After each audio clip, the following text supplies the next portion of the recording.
এখনই সিদ্ধান্ত পাল্টিয়ে যান, যদি এর আগে ভুল করেও থাকেন, যে আমি এখন থেকে যতদিন আছি মুহাম্মদুর রাসূলুল্লাহ ছাড়া কাউকে আদর্শ মানি না, মানবো না। সাইয়্যিদুল কাওনাইন শুধু এই জগতে না, আমার আরেকটা জগৎ আছে, ওখানেও লাগবে তাকে। কিয়ামতের সুপারিশ করার জন্য আল্লাহ সর্বপ্রথম যাকে অনুমতি দেবেন তিনি আমাদের নেতা মুহাম্মদুর রাসূলুল্লাহ। যার অনুমতি ছাড়া আল্লাহর বানানো জান্নাতে যাওয়া যাবে না। এখনই তাকে ঠিক করে তারপরে মরেন। তিনি শুধু সাধারণ মানুষের না, সাইয়্যিদুল আম্বিয়া, নবীদেরও নেতা ছিলেন। শুধু নবী না, সাইয়্যিদুল মুরসালিন, রাসূলদেরও তিনি আদর্শ ছিলেন, নেতা ছিলেন। আল্লাহ পাক তাকে প্রথমে এই নামে ডাক দিয়েছেন, ইয়াসিন। 2 নম্বরে বলেন তোহা। এটা নবীজির নাম। রাসূলুল্লাহকে আল্লাহ সম্বোধন করেন মানসালনা আলাইকাল কুরআনা লিতাশকা। হে নবী, আপনাকে আমি কোরআনটা এই জন্য দেইনি যে আপনি অপমান হয়ে থাকবেন, অপদস্থ হবেন, না খেয়ে থাকবেন, বন্যার পানিতে ডুবেই মরে যাবেন না। কোরআন দিয়েছি এগুলো সব মোকাবেলা করার জন্য। জোরে বলেন সুবহানাল্লাহ। এটা মোকাবেলা করার জন্য যদি কোরআন দিয়ে থাকেন, তাহলে কোরআনকে ওই পর্যায়ে নিয়ে যাওয়া লাগবে যেখানে কোরআন গেলে চিন্তা থাকে না, দুঃখ থাকে না। ওয়ালা তাহিনু ওয়ালা তাহজানু ফামান তাবিআ হুদায়া ফালা খাউফুন আলাইহিম ওয়ালা হুম ইয়াহজানুন। আমার পাঠানো হেদায়েত যদি অনুসরণ করতে পারো, অনুসরণ করা যায় যেখানে গেলে, ওই জায়গায় যদি নিয়ে যেতে পারো।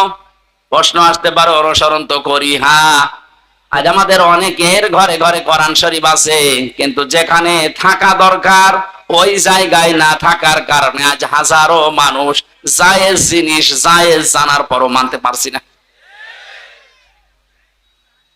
যেখানে গেলে জায়েজটা জায়েজ ভাবে মানা যায়, আর হারামটা হারাম জানার পরে ছেড়ে দেওয়া যায়, এই জায়গায় কোরআনকে পৌঁছিয়ে দেওয়ার দায়িত্ব এখন আমাদের। সে সময় এবং সুযোগ আমাদের সামনে ইনশাআল্লাহ আসতেছে। এরপরও যদি আপনি ভুল করে ফেলেন, আমার মনে হয় বারবার আল্লাহ সুযোগ দেবে না। কথা বলেন না কেন? মান ক্বারাআল কুরআনা ফাস্তাযহারাহু, যে ব্যক্তি কোরআন পড়ে এবং কোরআনকে দাঁড় করানোর জন্য স্পষ্ট ইজহার, মানে বিজয় করা। ইজহার মানে কি? কোরআনকে বিজয়ী করার জন্য যারা চেষ্টা চালায়, ফাহাল্লা হালালাহু ওয়া হারামা হারামাহু, এর হালালকে হালাল জেনে আঁকড়িয়ে ধরে, হারামকে হারাম জেনে ছেড়ে দেয়, আদখালাহুল্লাহুল জান্নাহ। হে নবী, আপনি বলেন আল্লাহ পাক তাকে জান্নাতে দিয়ে দিয়েছে। জান্নাতে দেবে না, জান্নাতে দিয়ে দিয়েছে। সুতরাং এমন একটা দেশ এখন কোরআনে কারিম দিয়ে গঠন করা দরকার, যেখানে বসবাস করলে জান্নাতে যাওয়ার গ্যারান্টি পাওয়া যায়। হজ করতে যারা যান, এই যে মানুষগুলোকে আমি দেখেছি 16 সালে, কি নিয়ে আসে মানুষ ওখান থেকে? আসার সময় হয় তসবিহ নেয়, পাথর নেয়, জায়নামাজ নেয়, আতর নেয়, আর বাকি কিছু কিছু জিনিস নিয়ে আসে, স্বর্ণ। ওখান থেকে নিয়ে আসার কথা ছিল কি, আরাফাতের ময়দানে অবস্থান করে যখন আবার আসতেছেন 9 তারিখে, মুজদালিফার যে ময়দানটা আছে, লক্ষ লক্ষ নারী পুরুষ খোলা আকাশের নিচে, কোন অভিভাবক লাগবে না, একা একা শুয়ে আছে, পাশে যুবতী মেয়ে আছে। কোনদিন কারো আজ পর্যন্ত সাহস হয়নি যে একটু তাকায়। কথা বলে না কেন? যেমন তেমন মেয়ে লোক না, বিশ্ব সুন্দরী যারা, তারাও শুয়ে আছে। এই কঠিন পরিস্থিতিতে যদি কোনো মানুষ আজ পর্যন্ত এটা প্রমাণ করতে না পারে যে এখান থেকে 5টা মেয়ে হাইজাক হয়ে গেছে, শুনেছেন কোনদিন? 5টা মেয়ে সম্ভ্রম হারিয়ে ফেলেছে, শুনেছেন কোনদিন? 5টা ধর্ষণের শিকার হয়েছে, শুনেছেন? আপনি এটা নিয়ে আসতে পারেন না।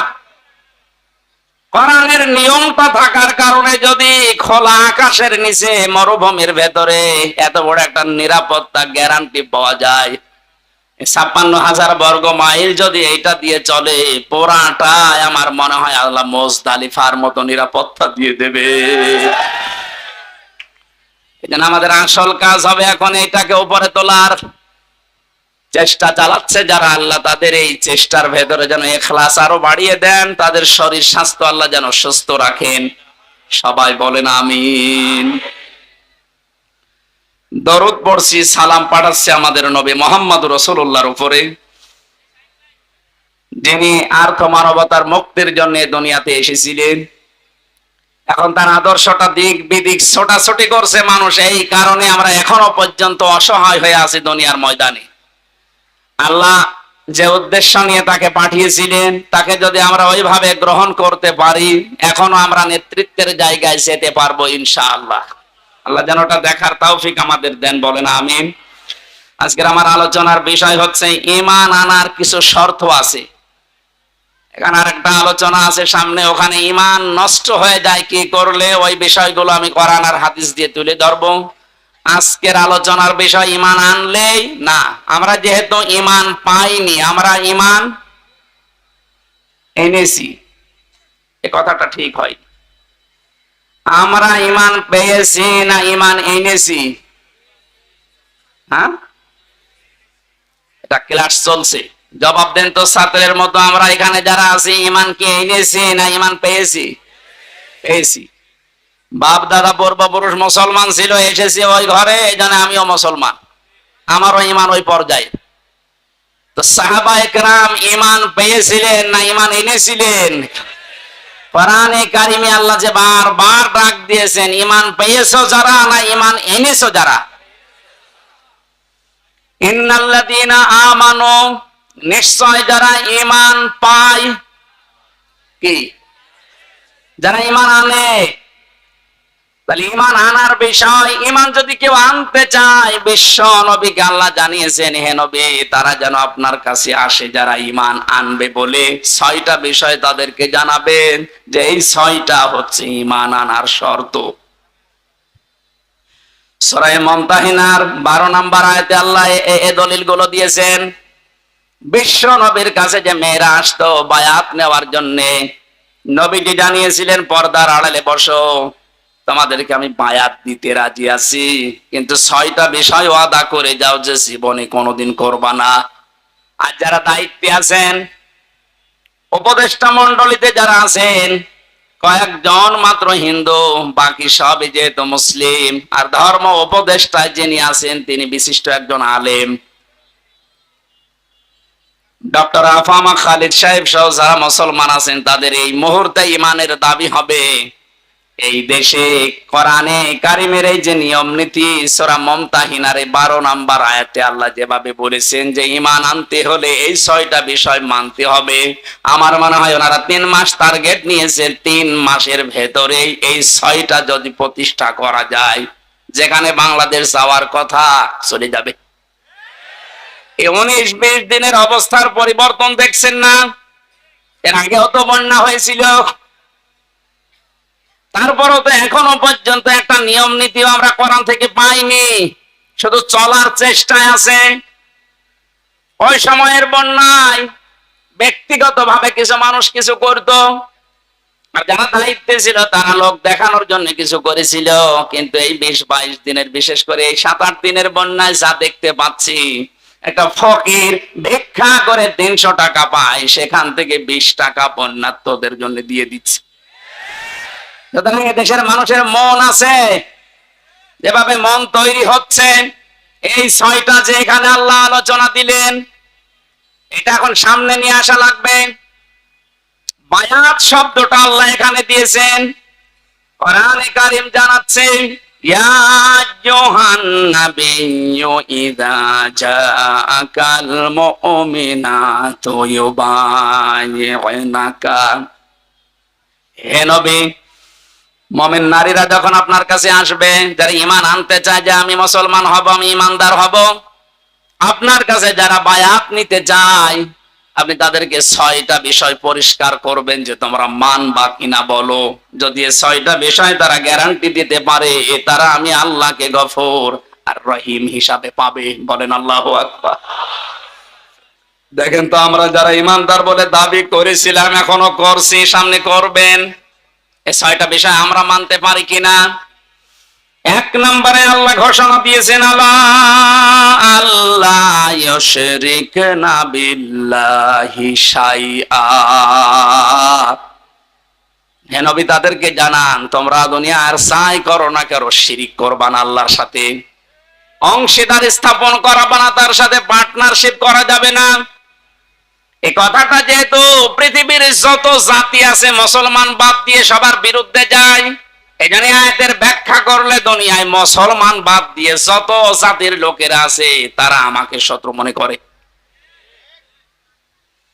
এটা আল্লাহর সাথে পার্টনারশিপ করা, শিরিক করা, এটা শুধুমাত্র মুশরিকরা করেছে তা না, দুনিয়ায় যত জাতি আছে সব আল্লাহর সাথে শরীক করে ফেলেছে। সেটা ইহুদি হোক, খ্রিস্টান হোক, বৌদ্ধ হোক, মুশরিক হোক, কথা বলে না কেন? নবীর ঘোষণা ছিল, আল্লাহ পাক জানিয়েছেন আপনার কাছে যারা আসবে তারা যেন শিরিক না করে, এইটার গ্যারান্টি দিতে বলেন। আমরা এই শিরকুন শব্দের ব্যাখ্যা পড়েছি, শিন র কাফ। শিরিক প্রধানত 4 প্রকার হয়: শিরিক বিজাত, শিরিক বিসিফাত, শিরিক বিল ইখতিয়ারা, শিরিক বিল হুকুক। তাফসীরের ভাষায় আমরা ভাগ করে করে দেখেছি, এক একটা 4 ভাগ করে হয়, 4 4 16 ভাগ। এরপরে ওইটা আবার 4 ভাগ করা যায়। শেষ পর্যন্ত আমি মিলিয়ে দেখেছি ফি জিলালিল কোরআনে 120 প্রকার শিরিক এই পৃথিবীতে মানুষেরা আল্লাহর সাথে করতে পারে। পয়েন্ট আকারে বলতে গেলে দেরি হয়ে যাবে, আমি কয়েকটা পয়েন্ট শুধু মনে করাচ্ছি। আল্লাহ যেটা পারে ওইটা অন্য কেউ পারে, এই বিশ্বাস করার নাম শিরিক। আল্লাহকে যে সম্মান দেওয়া হয়, ওই সম্মান অন্য কাউকে যদি কেউ দেয় ওইটা শিরিক। কথা বলেন না কেন? এ জাতিকে অনেকেই সূক্ষ্ম ষড়যন্ত্রের মাধ্যমে বিভিন্ন জায়গায় শিরিকের আমদানি করে জাতিকে মুশরিক বানানোর জন্য উঠে পড়ে লেগেছিল। গুরুত্বপূর্ণ ভূমিকা যারা পালন করেছে বিভিন্ন দাদাদের কথা শোনার মাধ্যমে, তার ভেতরে শিক্ষা ব্যবস্থায় যে 2 জন ছিল পরপর, এই 2টা কোথায় পৌঁছিয়েছে শিক্ষাকে? কোটি কোটি টাকা খরচ করে একজন মানুষকে বিভিন্ন মোড়ে মোড়ে দাঁড় করিয়েছে। কি সম্মান তার দিলেন আপনি? একটা দিনও যেতে পারেনি, 1টার সময় পালিয়েছে, বিকাল হতে হতে সারা দেশের সব দাঁড়ানো মানুষগুলো শুয়ে পড়েছে। এমনকি আমার কুষ্টিয়ার যে দৃশ্য দেখলাম, যেটা এখন শহীদ চত্বর হয়েছে, ওটা মুজিব চত্বর ছিল, ওটা ভেঙে এত শক্ত ছাতা ভাঙাও যায় না। বহু কষ্ট করে 3 ঘন্টা চেষ্টা করে করে মাটির সাথে মিশিয়ে দিল। কি পেলেন আপনি? এই যে কোটি কোটি টাকাগুলো, ওগুলো যদি এখন থাকতো, অন্তত ওই টাকা এখন বন্যার্থদের ভেতরে দেওয়া যেত। আমার তো কোরআন হাদিস পড়ার পরে ধারণা যা, ওই মূর্তি বানানোর টাকাগুলো যদি আমরা আজ বন্যার্থ এই মানুষদের কাছে দিতে পারতাম, বঙ্গবন্ধুর কবরে মহান আল্লাহ আরো শান্তি বৃদ্ধি করে দিত। ইসলাম না জানার কারণে, আর পাশে যে দালাল গুলো ছিল তারা এদেরকে সঠিকভাবে না বোঝানোর কারণে, বিভিন্ন চাপ থাকার কারণে মানুষগুলো শিরিক করেছে, আমাদেরকেও করাতে বাধ্য করেছে। এখন থেকে যেহেতু চাপ নেই, শিরিক এটা মুক্ত হওয়া লাগবে জীবন থেকে। ছোটখাটো অপরাধ যদি হয়, আল্লাহ গফর আর গফফার নামের খাতিরে মাফ করবে আশা করা যায়, কিন্তু শিরিক করলে আল্লাহ মাফ করবে না, বারবার ঘোষণা দিচ্ছেন। গাজীপুরবাসী সহ যারা আছে,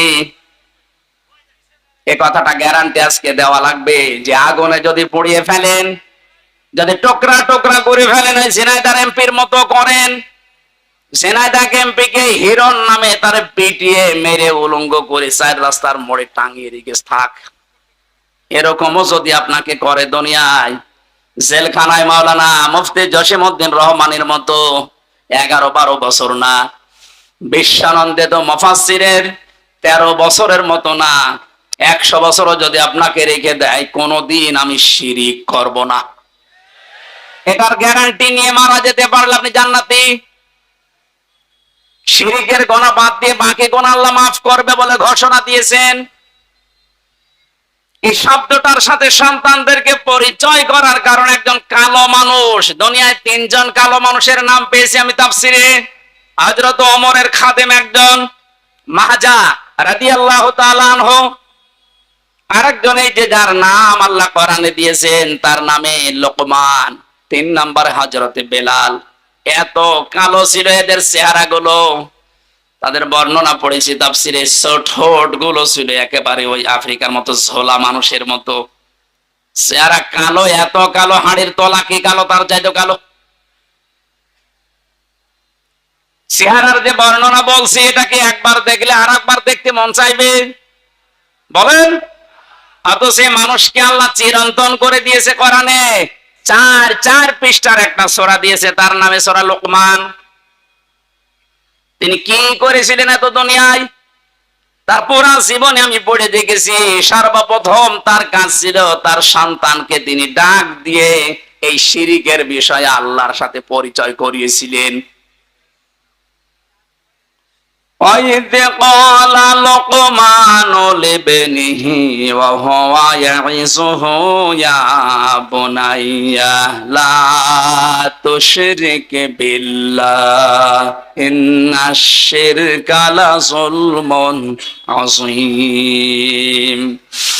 স্মরণ করো ওই সময়ের কথা যখন হযরত লোকমান তার আদরের সন্তানকে ডাক দিয়ে বলেছিলেন, হে আমার আদরের সন্তান, তুমি কখনো আল্লাহর সাথে শিরিক করবা না। শিরিক হচ্ছে বড় জুলুম। বাংলার মুসলমানেরা, আমাদেরও এখন উচিত হবে আমাদের আদরের ছেলে মেয়েদেরকে হযরত লোকমানের মতো যদি আল্লাহর সাথে শিরিকের এই বিষয়গুলো 120 প্রকার আছে, এই পয়েন্ট আকারে ধরে ধরে তাদেরকে যদি বোঝাতে পারেন, আপনাকেও আল্লাহ লোকমানের মতো চিরন্তন করে দেবেন। এইটাকে বাইপাস করে আমার সন্তানকে মুশরিক বানানোর জন্য যারা উঠে পড়ে লেগেছিল, আল্লাহ এখন নিজে তাদের শাস্তি দিচ্ছে। কারণ আল্লাহ সব সহ্য করে, শিরিক সহ্য করে না। এই জন্য পৃথিবীতে মুশরিকদের কোনো উন্নতি হয় না, কারণ ওদের প্রতি আল্লাহ নিজে লানত দিয়েছেন। সূরা জুমারে আছে। এত কঠিন কঠিন কথা শিরিকের বিরুদ্ধে আল্লাহ কোরআনে দিয়েছেন।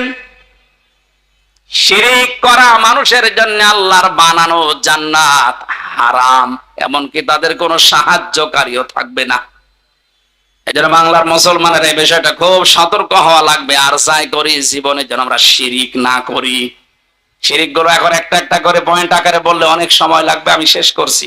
আপনারা একটু তাফসিরে ইবনে কাসির এই আয়াতে পাওয়া যায় শিরিক এর ব্যাখ্যা দেওয়া আছে, আর ফি জিলালিল কোরআনে। 2 নম্বরে চুরি করবেন না, ওয়ালা ইয়াসরিকনা, চুরি করা যাবে না।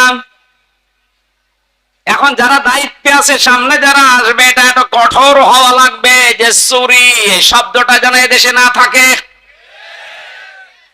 দেশ এমনি দাঁড়িয়ে যাবে। বরং যারা চুরি করেছে, চুরি করে বাইরে যারা টাকা পাঠিয়েছে, ওই টাকাগুলো যে কোনো ভাবে এদেশে নিয়ে আসা লাগবে। যদি দিতে না চায়, তাদের যা আছে এই দেশে স্থাবর অস্থাবর, এমনকি তাদের স্ত্রী সন্তান হলেও এই দেশের খেদমতে লাগানো লাগবে। কারণ চুরি করা টাকা দিয়ে এতদিন বাহাদুরি করেছিলেন, এবার বোঝেন ঠেলা। রাষ্ট্রীয় নিয়ম নীতি ছাড়া যেহেতু সম্ভব না, এই আইনটা যেন পাশ না হয়, এই জন্য বহু মুশরিক এই দেশে চেষ্টা চালিয়েছিল। এমনকি আয়াতকে তারা বর্বর আইন বলে ঘোষণা দিয়েছে।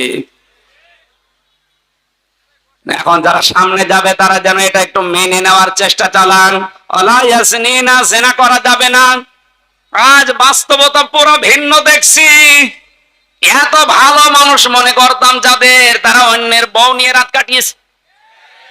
আরে দরবেশ, এত বড় দাড়ি, আর অন্যের বউ জোর করে তালাক দিয়ে নিজের কাছে নিয়ে এসেছে। বলেন সুবহানাল্লাহ। দরবেশের যদি এই হয়, বাকি যেগুলো নমো, এদের চরিত্র কোথায় গিয়ে পৌঁছিয়েছে? আর এরা আলেমদের বিরুদ্ধে ধর্ষণ মামলা দেয়।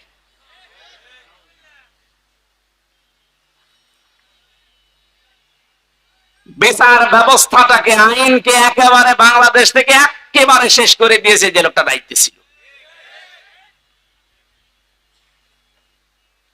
এটা যেহেতু শুরু হয় নিজের কাছ থেকে, একেবারে অন্তর থেকে, যারা আমরা এখানে আছি জীবনে যাই করি, জেনা এটা খুব খুব মারাত্মক বিষয়। আল্লাহ তাকরাবু জিনা, জিনা করা দূরের কথা, ওর ধারে কাছেও যাওয়া যাবে না। ওটা দিয়ে যেটা আরম্ভ হয়, যে মাধ্যমগুলো দিয়ে, ওই মাধ্যমগুলো এখন কন্ট্রোল করা দরকার। যে সমস্ত বিষয়গুলো উন্মুক্ত আছে এগুলো কন্ট্রোলে নিয়ে আসা দরকার। বিশেষ করে যিনি দায়িত্বে আছে, এখন মনে হয় নাহিদ ইসলাম আছে না, উনি যেন আরো শক্ত হন। কারণ মানুষের চরিত্রই যদি না থাকে, তো কি আছে বলেন?